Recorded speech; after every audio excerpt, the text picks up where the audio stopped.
Hello everyone, you must welcome in my YouTube channel Technical Civil Engineering. Friend, in this video हम लोग जो are over strength of material के जो series चलाए हैं उसके पार्ट 6 देखेंगे। इसके पहले इस चैनल पे इसका पार्ट 1 से लेकर 6 तक इस चैनल पे अपलोड किए हैं। फ्रेंड, इसके पहले जो आर ओवर के कुछ टॉपिक को हमने कवर किए हैं, जैसे आपका RCC structure design, steel structure design और थ्योरी ऑफ स्ट्रक्चर के कुछ पार्ट अपलोड किए हैं। और इस चैनल पे इन सभी का सेपरेट प्ले लिस्ट है, जिसे जाकर आप इन सभी वीडियो को एक्सेस कर पाएंगे। तो चलिए फ्रेंड, इस वीडियो को स्टार्ट करते हैं। बोर्ड है यहाँ पे, if a shaft is simultaneously subjected to a torque T and a bending moment M, the ratio of maximum bending stress and maximum shearing stress. Friend, board है यहाँ पे कि कोई शाफ्ट है जिसपे क्या हो रहा है, सिमुल्टेनियसली मतलब इसमें क्रमशः हम लोग क्या करें, एक टॉर्क टी अप्लाइड कर रहे हैं और एक बेंडिंग मोमेंट एम अप्लाई कर रहे हैं। तो ratio of maximum bending stress and maximum shearing stress पूछ रहा है। तो जानते हैं हम लोग, जो आपका मैक्सिमम बेंडिंग स्ट्रेस होता है, ठीक है, maximum bending stress sigma equal to हो जाएगा आपका 2m/, ठीक है, 2m/पाई डी क्यू होता है, सॉरी 32 होता है यहाँ पे। और उसके बाद यहाँ पे मैक्सिमम शियरिंग स्ट्रेस जब निकालेंगे यहाँ पे तो क्या हो जाएगा आपका 16t/पाई डी क्यू। जब इन दोनों का रेशियो हम लोग निकालेंगे तो आपका आंसर हो जाएगा आपका 2m/t हो जाएगा। So option C will be the right option. Next question, बोल रहा है a member which does not regain its original shape after removal of load producing deformation is set।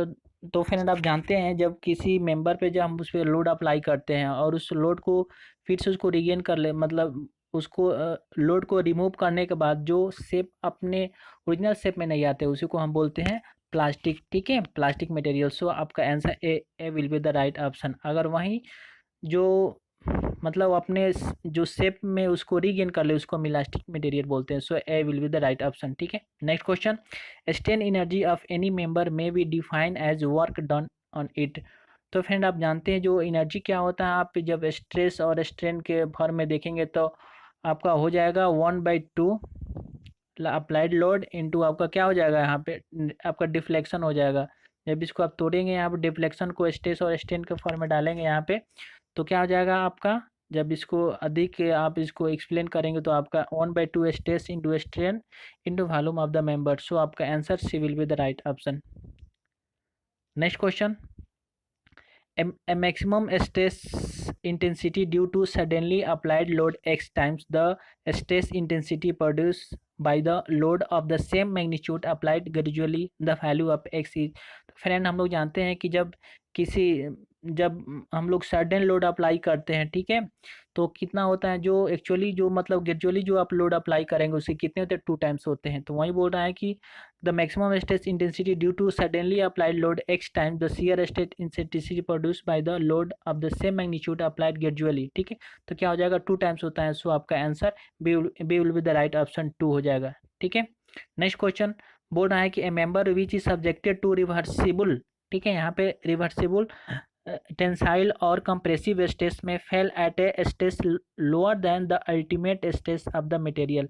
मतलब कोई भी मेंबर पे क्या हो रहा है, उस पर मतलब रिवर्सिबल टेंसाइल या कंप्रेसिव स्ट्रेस अप्लाइड हो रहा है, और वो क्या है, जो अल्टीमेटली आपका जो स्ट्रेंथ है उससे स्ट्रेस से क्या लोअर है। This property of material is called, क्या बोलते हैं इसको, जब भी आप रिवर्सिबल टेंसाइल लोड अप्लाइड करते हैं तो क्या होता है, फैटिज्यू ऑफ ए मटेरियल होता है, ठीक है, ये कंटिन्यू आपके अप्लाइड होते हैं। तो आपका आंसर क्या हो जाएगा, C will be the right option, fatigue of metal हो जाएगा। Next question, the phenomenon of slow growth of a strain under a steady tensile stress is called. Option A दिया हुआ है yielding, option B creeping, option C breaking, option D none of this. तो friend, आप जानते हैं जो creeping होता है क्या होता है, एक टाइम डिपेंडेंट होते हैं, मतलब अकॉर्डिंग टू टाइम क्या होता है, जो आपका क्रीपिंग वैल्यू होता है वो इंक्रीज होते जाता है। सो आपका आंसर क्या हो जाएगा, B will be the right option. Next question, बोल रहा है कि the stiffness factor for a prismatic beam of length L and moment of inertia I.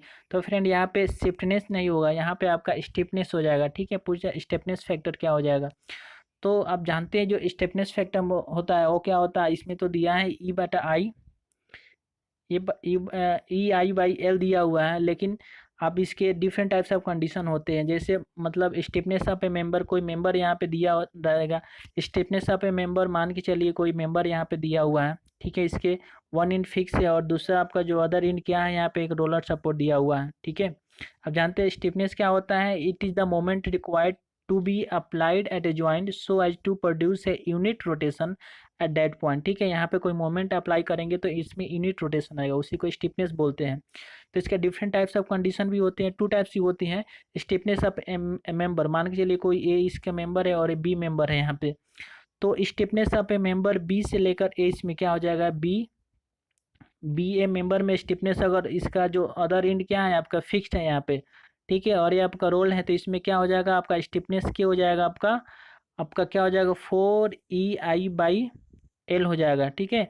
तो अगर अदर इन फिक्स दिया रहेगा तो आपका क्या हो जाएगा 4EI/L हो जाएगा। इसी तरह अगर मतलब इसका दूसरा कंडीशन है कि अगर जो अदर एंड क्या रहेगा आपका एक सिंपली सपोर्टेड रहेगा, ठीक है, और ये आपका क्या रहेगा आपका हिंज या रोलर सपोर्ट है यहाँ पे, रोलर सपोर्ट है यहाँ पे। तो जब इसका आप मोमेंट यहाँ से अप्लाई करें तो डिफ्लेक्शन जो होगा वो आपका स्टिफनेस क्या हो जाएगा, के इक्वल टू हो जाएगा 3EI/L हो जाएगा, ठीक है। तो आप जो भी कंडीशन दिया रहेगा उस तरफ से उस हिसाब से according to condition you can choose the answer, ठीक है। So next question, the tension coefficient of any member is, बोल रहा है कि tension coefficient of any member में क्या होता है, दिया है यहाँ पर टेंशन कोफिशिएंट दिया हुआ है, यहाँ पर टेंशन फोर्स या अदर नहीं दिया हुआ है यहाँ पे, तो टेंशन कोफिशिएंट होगा आपका tension divided by the length हो जाएगा, ठीक है। ये थोड़ा एक कंसेप्चुअल है, इसको ध्यान में रखिएगा यहाँ पे। तो क्या हो जाएगा, आंसर बी विल द right option, tension divided by the length हो जाएगा यहाँ पर, क्योंकि टेंशन कोफिशिएंट पूछा है, ठीक है। Next question, when load are applied proportionality to a frame structures containing its members in one plane, the structures is called, दोस्तों बोल रहा है कि when load applied proportionally to a frame structure containing its member in one plane the structures is called, आपका क्या हो जाएगा, one plane में लोड अप्लाइड होगा। जब आप देखेंगे स्पेस, जब स्पेस फ्रेम तो क्या होता है, उसके डिफरेंट टाइप्स के स्पेस होती है, वन डायरेक्शन सेकंड मतलब 3D में होती है, ठीक है। तो ये आपका क्या हो जाएगा, स्पेस फ्रेम हो जाएगा। ये जो आपको दिया है ग्रिड फ्रेम, इसका नाम ही चलता है आपका ग्रिड, मतलब क्या होता है, जो एक रॉड के क्या हम लोग ग्रिड बनाते हैं, इसके नोड होते हैं, मतलब नोड पॉइंट से इसको मतलब हम लोग जोड़ते हैं यहाँ पे, तो ग्रिड के फॉर्म होते हैं। ये भी क्या होता है आपका स्पेस फ्रेम ही होता है, स्पेस फ्रेम से नाम ही चलता है आपका, जो 3D होता है उसको स्पेस फ्रेम बोलते हैं, ठीक है। और जो प्लेन फ्रेम आप जानते हैं इसमें 2D होते हैं, इसमें क्या होते हैं 2D में जो आपका इसके ज्वाइंट को क्या कहते हैं, हम हिंज भी कर सकते हैं या इसको रिजिड ज्वाइंट भी बना सकते हैं। और ट्रस फ्रेम तो जानते हैं, ट्रस में क्या होता है आपका जो रॉड कनेक्टेड होते हैं वो क्या होता है आपका आपका वन ट्रायंगल या मोर देन टू ट्रायंगल्स होते हैं, one more than one triangles होते हैं, जो इसमें रॉड को क्या करते हैं ट्रायंगल के फॉर्म में कनेक्ट करते हैं, वहीं आपका ट्रस फ्रेम हो जाएगा, ठीक है। और ट्रस में सिर्फ एक्सियल फोर्स एक्ट करता है, एक्सियल फोर्स में आपका कंप्रेसिव हो जाएगा या आपका टेंसाइल फ्रेम होगा। सो आपका आंसर यहाँ पे क्या हो जाएगा, C will be the right option, ठीक है। नेक्स्ट क्वेश्चन, बोल रहा है कि a cylinder is said to be thin if the ratio of its thickness and diameter is less than, बोल रहा है कि दोस्तों जब एक कोई सिलेंडर दिया हुआ है, कब उसको हम थिन बोलेंगे और कब उसको थिक बोलेंगे। तो यहाँ पे दिया हुआ है पे थिन, थिन की कंडीशन क्या होता है, द रेशियो ऑफ थिकनेस, मतलब मान के चलिए कि आपका थिकनेस टी दिया हुआ है एंड डायमीटर डी, तो ये अपना क्या होना चाहिए, लेस देन 1/10 से होना चाहिए, समझ पा रहे हैं। तो ये आपका क्या हो जाएगा, ए इसे बोलेंगे हम लोग आपका थिन कंडीशन हो जाएगा, ठीक है, थिन मतलब पतला, और वहीं थिक बोलेगा तो क्या हो जाएगा, ग्रेटर देन हो जाएगा। तो इसको और इसको थोड़ा मॉडिफाई कर देंगे हम लोग, तो टी आप लेंगे यहाँ पे, तो जो टी क्या हो जाएगा, T 10 times T greater than diameter, sorry less than क्या हो जाएगा आपका डायमीटर, जितना अगर डायमीटर दिया हुआ है, अगर जो इसके थिकनेस 10 टाइम्स से लेस भी है तो उसको बोलेंगे हम लोग थिन सिलेंडर, ठीक है। और यही ग्रेटर देन रहेगा आपको तो बोलेंगे हम लोग ग्रेटर देन इक्वल टू रहेगा तो उसको बोलेंगे हम लोग क्या बोलेंगे, थिक सिलेंडर। सो आपका आंसर क्या हो जाएगा, D will be the right option, 1/10। Next question, बोल रहा है यहाँ पे a shaft is rotating N revolution per minute with an applied torque T kg metre, the horse power being transmitted the shaft, इसमें जो आपका टी दिया हुआ है, टी मतलब क्या हुआ है यहाँ पे कि जो आपका टॉर्क अप्लाई कर रहे हैं, ठीक है, तो इसमें आप केजी मीटर में दिया हुआ है, तो यहाँ पे ध्यान रखिएगा जब इसको हम लोग हॉर्स पावर में निकालते हैं तो आपका 746 या इसको 50 भी लेते हैं, आपका कितना वाट बराबर कितना होता है, ये आपका क्या हो जाएगा, हर्ट्ज पावर होता है, मतलब ये वाट में होता है, इसलिए यहाँ पे 10 से मल्टीप्लाई करके हम केजी को क्या करेंगे, इसको हम लोग न्यूटन में इसको कन्वर्ट करेंगे, ठीक है, न्यूटन मीटर में कन्वर्ट करेंगे। तो चलिए देखते हैं इसके ऑप्शन क्या दिया हुआ है। इसका फर्स्ट ऑप्शन दिया हुआ है 2 पाई एन टी दिया हुआ है, ठीक है, मतलब एक पहले डिराइव कर लेते हैं, जो आपका क्या होता है, पावर आपका हो जाएगा 2 पाई एन टी हो जाएगा, ठीक है, बाई 60, क्योंकि ये आपका दिया हुआ, जब इसे पावर वाट में निकालेंगे और ये हर्ट्ज पावर में निकाल रहा है यहाँ पे, तो क्या करेंगे 750 से मल्टीप्लाई कर देंगे, समझ पा रहे हैं यहाँ पे। जब अगर ओनली 60 से मल्टीप्लाई करेंगे तो आपका वाट में आएगा, जब 750 से डिवाइड कर देंगे, सॉरी, तो आपका क्या आ जाएगा, आपका हर्ट्ज पावर में आ जाएगा। जब डिवाइड करेंगे तो कितना आएगा यहाँ पे 2 पाई, और ये आपका जो दिया हुआ है, ये क्या दिया हुआ है, ये आपका दिया हुआ है यहाँ पे केजी पर मीटर में, तो 10 से डिवाइड कर देंगे तो आपका पावर निकल जाएगा यहाँ से, तो एम 7 से एम आपका कैंसिल हो जाएगा। तो आप इसको करेंगे तो आपका जो आ जाएगा 2 पाई एन टी बाई आपका 4500 हो जाएगा, ठीक है। तो आपका ऑप्शन दिया हुआ है, ऑप्शन ए दिया है 2 पाई एन टी बाई 550, और ऑप्शन बी दिया है 2 पाई एन टी बाई 750 दिया हुआ है, और आपका ऑप्शन सी दिया है 2 पाई एन टी बाई 4500 दिया हुआ, option D 2 pi N T 55, and option E none of this. So friend, आपका आंसर क्या हो जाएगा, C will be the right option, 2 pi N T by 4500। Next question, if P is the internal pressure in a thin cylinder of diameter d and thickness t, the developed hoop stress। Friend यहाँ पे hoop stress पूछ रहा है, तो hoop stress का formula आपका होता है PD/2T हो जाएगा, ठीक है। यहाँ पे option A will be the right option, PD/2T हो जाएगा। यहीं पर अगर लंगिट्यूडनल स्ट्रेस पूछता है यहाँ पे, तो आपका PD/4T हो जाता है। सो आपका answer A will be the right option. Next question, बोल रहा है in a loaded beam the point of contraflexure occurs at a section where. बोल रहा है कोई बीम दिया हुआ लोडेड बीम है, तो वहाँ पे कहाँ पे आपका पॉइंट ऑफ कंट्राफ्लेक्शन ऑकर्स होता है, ठीक है, वहाँ पे होता है, कहाँ पे होता है, किस पॉइंट पे होता है। तो दोस्तों ऑप्शन ए दिया bending moment is minimum, option B bending moment is zero या change sign, option C bending moment is maximum, option D shearing force is maximum, option E shearing force is minimum. So friend, आप देखे होंगे जब इसका diagram draw किए होंगे आपका bending moment का, आप तो देखे होंगे शियर फोर्स और बेंडिंग मोमेंट का। तो आपका कंट्राफ्लेक्शन वहाँ होता है जहाँ बेंडिंग मोमेंट क्या होती है, जीरो होती है, या वो साइन चेंज होता है, ठीक है। सो आपका answer B will be the right option, bending moment is zero और चेंज साइन। नेक्स्ट क्वेश्चन, बोल रहे हैं the stress of a cross section of a square beam and a circular beam subjected to equal bending moment are same. तो पूछ रहा है यहाँ पे the cross section of a square beam and circular beam, means बोल रहा है कि कोई आपका एक सर्कुलर बीम दिया हुआ है और ये आपका कोई स्क्वायर बीम दिया हुआ है, ठीक है। तो circular beam are subjected to equal bending moment at same, circular beam is more economical. तो पूछ रहा है कि जो ऑप्शन के अकॉर्डिंग इन दोनों में से कौन से इकोनॉमिकल होगा। तो फ्रेंड, जब जानते हैं इसका बेंडिंग स्ट्रेस आप जब निकालेंगे, आपका बेंडिंग स्ट्रेस क्या होता है, आपका एम बाई वाई बाई आपका होता है आई होता है। जो वाई आपका क्या होता है यहाँ पे, जो इसके सेंट्रल एक्सिस से यहाँ पे क्या डिस्टेंस होती है, मतलब इसके सेंट्रल या न्यूट्रल एक्सिस से यहाँ पे डिस्टेंस होती है, जिस पॉइंट पे हम लोग को निकालना होता है। जैसे जैसे हम लोग सेंट्रल जो वाई की वैल्यू इंक्रीज करते जाएंगे, उसका वैल्यू बेंडिंग स्ट्रेस का क्या इंक्रीज करते जाएगा, और यहाँ पे बेंडिंग स्ट्रेस क्या हो जाएगा, जीरो हो जाएगा यहाँ पे। तो अगर हम लोग इसको इकोनॉमिकल पॉइंट ऑफ व्यू से देखेंगे, तो आपका क्या हो जाएगा, जो आपका जो स्क्वायर सेक्शन दिया हुआ है, ये क्या हो जाएगा, आपका इकोनॉमिकल हो जाएगा। और इसको क्योंकि जब आप देखेंगे यहाँ पे इसकी एरिया क्या है, मैक्सिमम है, और जो यहाँ पे जो मटेरियल यूज करते हैं, यहाँ पे इसको हम लोग जो इसके टॉप पर्सन और बॉटम पर्सन मैक्सिमम प्रोवाइड किए हुए हैं, ठीक है, लेकिन यहाँ पे जो आपका सर्कुलर कॉलम है, यहाँ पे मिनिमम प्रोवाइड किए किए हुए हैं। आप देखे भी होंगे कि जब आप जो रेलवे, मतलब रेलवे में देखे होंगे जो रेल होते हैं, वहाँ पे जो आई सेक्शन होते हैं, क्यों होते हैं कि जो आपका जो सेंटर में क्या होता है, यहाँ पे बेंडिंग स्ट्रेस जीरो होती है, इसके टॉप पर मैक्सिमम होती है, ठीक है, इसीलिए वहाँ पे हम अधिक स्ट्रेंथ के लिए वहाँ पे आई सेक्शन प्रोवाइड किए होते हैं। तो इन दोनों में देखेंगे आपका, तो यहाँ पे जो मटेरियल्स यहाँ जो इसके सेंटर पर मैक्सिमम है, और यहाँ इसके टॉप और बॉटम पर क्या है, मिनिमम है। सो आपका इकोनॉमिकल सेक्शन क्या हो जाएगा, आपका square beam is more economical, so B will be the right option. Next question बोल रहे हैं यहाँ पे the stress in the wall of a cylinder in a direction normal to its longitudinal axis due to force acting along the circumference is known as।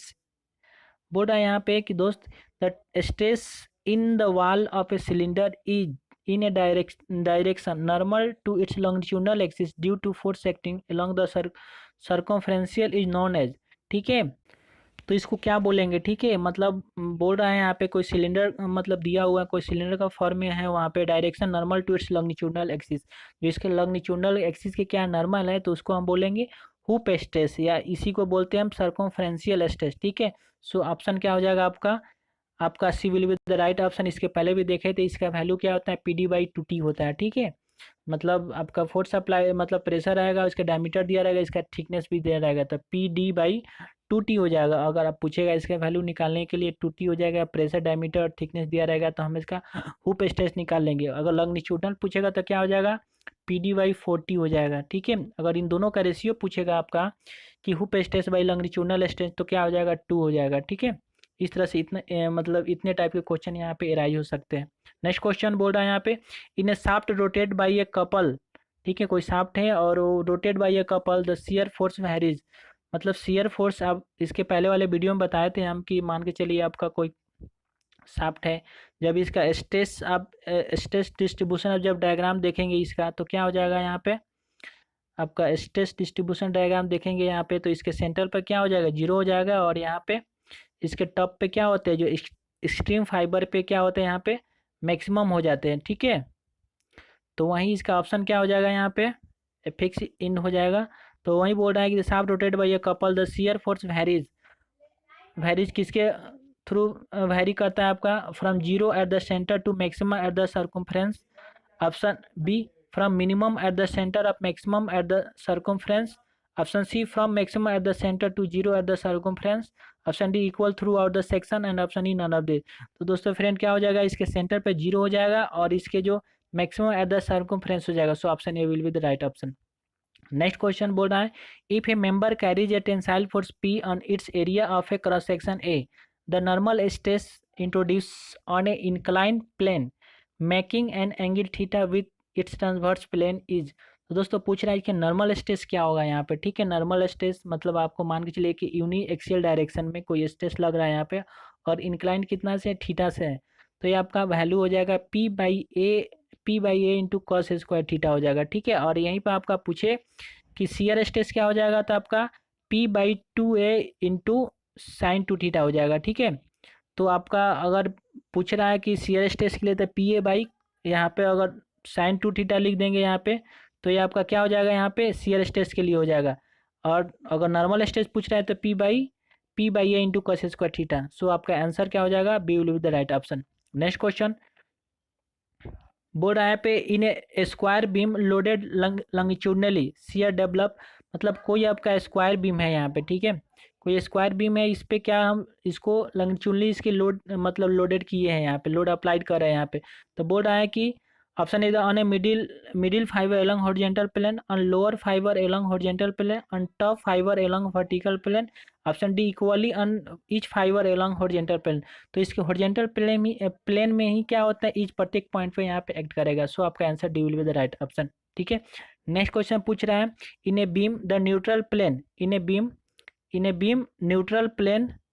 जो beam है उसमें neutral plane में क्या होता है? यहाँ पे ऑप्शन दिया हुआ है, यहाँ पे देख सकते हैं। यहाँ पे कोई बीम है यहाँ पे, तो इसके न्यूट्रल प्लेन, ठीक है, इसको न्यूट्रल प्लेन में क्या क्या कंडीशन अकॉर्डिंग टू ऑप्शन देखते हैं क्या दिया हुआ क्या होता है यहाँ पे। ठीक है, ऑप्शन ए दिया हुआ मे बी इट्स सेंटर। ठीक है, बोल रहा है कि ये सेंटर भी हो सकता है।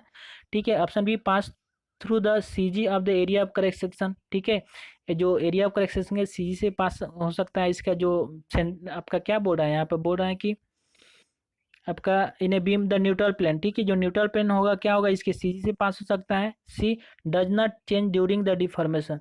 तो दोस्तों यही आपका करेक्ट हो जाएगा ऑप्शन यहाँ पे। ठीक है, करेक्ट हो जाएगा does not change during the deformation. जब उसको हम लोड अप्लाइड करते हैं उसमें डिफॉर्मेशन होता है, तो इसके न्यूट्रल एक्सिस में यहाँ पे कोई भी डिफॉर्म नहीं होता है, यहाँ पे 0 डिफॉर्मेशन होता है। सो आपका आंसर आपका C will be the right option.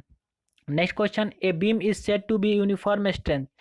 बोल रहा है कि ये beam is said to be uniform strength, मतलब जो बीम दिया हुआ है कब उसको हम उस कब उसको बोलेंगे कि इसमें क्या यूनिफॉर्म स्ट्रेंथ है। ऑप्शन ए दिया है, if a beam is same throughout the beam bending moment, sorry BM मतलब bending moment is same throughout the beam.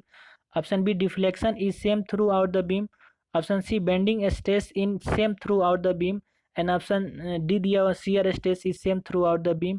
And option E, none of दे। तो दोस्तों इसमें जो बेंडिंग स्ट्रेस होगा, ठीक है, bending stress is same throughout the beam रहेगा, तो हम उसको बोलेंगे क्या कि ये आपका क्या है, मतलब यूनिफॉर्म स्ट्रेंथ है। सो आपका option C will be the right option. ठीक है, नेक्स्ट क्वेश्चन बोल रहा है यहाँ पे, if a circular beam of diameter D if a circular beam of diameter D experiences a longitudinal strength, ठीक है, आपका longitudinal strength P by E and lateral strength 2 P by M E, the volumetric strain is. तो friend इसमें क्या बोल रहा है यहाँ पे कि जब वॉल्यूमेट्रिक स्ट्रेन जानते हैं क्या होता है, लॉन्गिट्यूडनल प्लस आपका लेटरल स्ट्रेन होता है। ठीक है, तो हम इसको क्या करेंगे, लेकिन आप जानते हैं जो लेटरल स्ट्रेन क्या होता है, मतलब ये आपका मान के चलिए कोई सेक्शन दिया हुआ है, जब इसके लॉन्गिट्यूडनली अप्लाई करते हैं तो आपका क्या हो जाएगा, यहाँ पे ये आपका लॉन्गिट्यूडनल स्ट्रेस हो जाएगा। इसमें इसमें क्या होता है, आपका लेंथ इंक्रीज होते हैं। ठीक है, अगर इसमें इसको हम बहुत तरह से इसको यहाँ पे स्ट्रेच करेंगे तो इंक्रीज होगा, लेकिन जब हम लेटरली अप्लाइड करते हैं तो इसके जो लेंथ है क्या होता है, डिक्रीज होता है। इसलिए यहाँ पे जो लेटरली में क्या करते हैं, माइनस अप्लाई कर देते हैं। ठीक है, 2 p/m हो जाएगा। लेटरली में अगर आप इसको वैल्यू देखेंगे तो -2 p/m हो जाएगा, और लॉन्गिट्यूडनली क्या हो जाएगा, p/e हो जाएगा। तो अब जब वॉल्यूमेट्रिक स्ट्रेंथ जब निकालते हैं तो क्या होगा आपका, p/e प्लस, ठीक है, लेकिन इसका वैल्यू माइनस होता है, 2 p/ आपका m/e होता है। ठीक है, जब यह माइनस हटाएंगे, प्लस माइनस करेंगे, हटाएंगे इसको जब ब्रैकेट, तो क्या हो जाएगा, माइनस हो जाएगा। सो आपका answer B will be the right option, PE -2p/me हो जाएगा। ठीक है, नेक्स्ट क्वेश्चन बोल रहा है कि द पॉइंट ऑफ कंट्राफ्लेक्सर ओकर्स, मतलब पॉइंट ऑफ कंट्राफ्लेक्सर कहाँ पे ऑकर्स होता है। ठीक है, तो फ्रेंड हम लोग जानते हैं कि जो दिया हुआ है, जब आप प्रॉब्लम करेंगे, इसका बेंडिंग मोमेंट निकालेंगे, कांटिलीवर बीम कोई दिया रहेगा यहाँ पे, या कंटिन्यूअस बीम दिया रहेगा, ठीक है, या ओवर हैंगिंग बीम दिया रहेगा यहाँ पे, ऑल टाइप्स ऑफ बीम, तो आपको वहाँ पे देखेंगे कि कहाँ किस मतलब कौन से सेक्शन कौन से बीम में क्या हो रहा है आपके वहाँ पे कंट्राफ्लेक्सर है। कंट्राफ्लेक्सर होता क्या है यहाँ पे, जहाँ बेंडिंग मोमेंट जीरो हो या बेंडिंग मोमेंट साइन चेंज मतलब होती है यहाँ पे।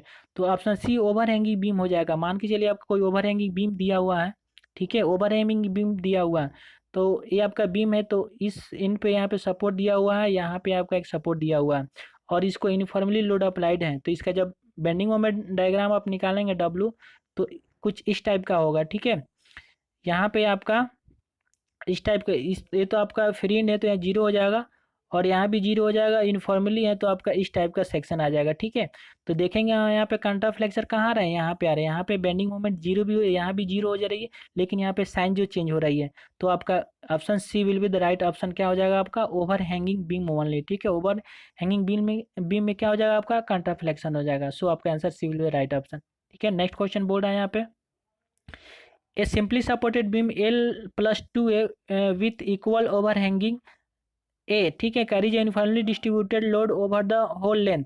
मतलब कोई यहाँ पे आपका सिंपली सपोर्टेड बीम दिया हुआ है, ठीक है, सिंपली सपोर्टेड बीम है, यहाँ पे सिंपली सपोर्टेड बीम है, सॉरी यहाँ पे सिंपली सपोर्टेड बीम दिया हुआ है, लेकिन ओवर हैंगिंग है यहाँ पे। ठीक है, simply supported beam of L और L+2, यहाँ पे L दिया हुआ है, ये आपका A दिया हुआ है, और ये A दिया हुआ है। तब a single one plus single A, 2A plus L, तो टोटल लेंथ कितना हो जाएगा आपका, L+2A हो जाएगा। ठीक है, तो L+2A हो जाएगा। तो बोल रहा है यहाँ पे simply supported L+2A with equal overhanging a carries uniformly distributed load over the whole length, the bending moment change sign. तो बोल रहा है कि बेंडिंग मोमेंट जो बेंडिंग मोमेंट का जो साइन है वो कब चेंज होगा। ठीक है, तो इसका कंडीशन यही होगा जब एल ग्रेटर देन, जब 2A से हो जाएगा, मतलब जितने भी आपका यहाँ पे सपोर्ट दिया है, एल है और ये आपका ए है, जब ये दोनों का समेसन, ठीक है, ये दोनों के समेसन से जो एल का वैल्यू वो ग्रेटर हो जाएगा, तो वहाँ पे क्या हो जाएगा, साइन चेंज हो जाएगा, और इसका बेंडिंग मोमेंट डायग्राम आपका इस टाइप का आ जाएगा, इस टाइप का बेंडिंग मोमेंट डायग्राम आ जाएगा। इस टाइप का आ जाएगा, ठीक है। जब आपका एल ग्रेटर देन क्या हो जाएगा, 2a हो जाएगा। सो आपका आंसर क्या हो जाएगा, आपका answer A will be the right option, ठीक है। नेक्स्ट क्वेश्चन बोल रहा है यहाँ पे, in a simply supported beam L plus 2a with equal overhanging a carries a uniformly distributed load over its entire length. Bending moment at the middle point of the beam will be 0 if, मतलब friend पूछ रहा है इसमें कि same problem है, लेकिन इसमें बोल रहा है कि जब बेंडिंग मोमेंट जीरो कब होगा। तो आप देखे थे इसका कि बताए ही थे कि मान के चलिए यहाँ पे आपका कोई ओवर हैंगिंग बीम दिया हुआ है यहाँ पे, और एल है और ए भी ए है और ए है, यहाँ पे यूनिफॉर्मली डिस्ट्रीब्यूटेड लोड है यहाँ पे। और जो एल का वैल्यू क्या है, अगर आपका 2a हो जाए, इक्वल हो जाए आपका, ठीक है। जब 2a इक्वल हो जाएगा तो आप जब इसका बेंडिंग मोमेंट डायग्राम निकालेंगे तो आपका इस टाइप का आएगा, ठीक है। आपका बेंडिंग मोमेंट डायग्राम इस टाइप का आ जाएगा। जस्ट यहाँ पे क्या हो जाएगा, वैल्यू यहाँ पे जीरो हो जाएगा, ठीक है। यहाँ पे जीरो हो जाएगा। तो आपका एल बाई जब 2a होगा तो आपका बेंडिंग मोमेंट क्या हो जाएगा, जीरो हो जाएगा। सो आपका आंसर क्या हो जाएगा, A will be the right option, ठीक है। तो फ्रेंड इस तरह से इस वीडियो का लास्ट क्वेश्चन था। ये वीडियो आप लोगों को कैसा लगा कमेंट कीजिए, शेयर कीजिए, और आप इस चैनल पर नए हैं तो इस चैनल को सब्सक्राइब करिए। तो फ्रेंड फिर मिलते हैं आपसे नेक्स्ट वीडियो में। Thank you for watching this video.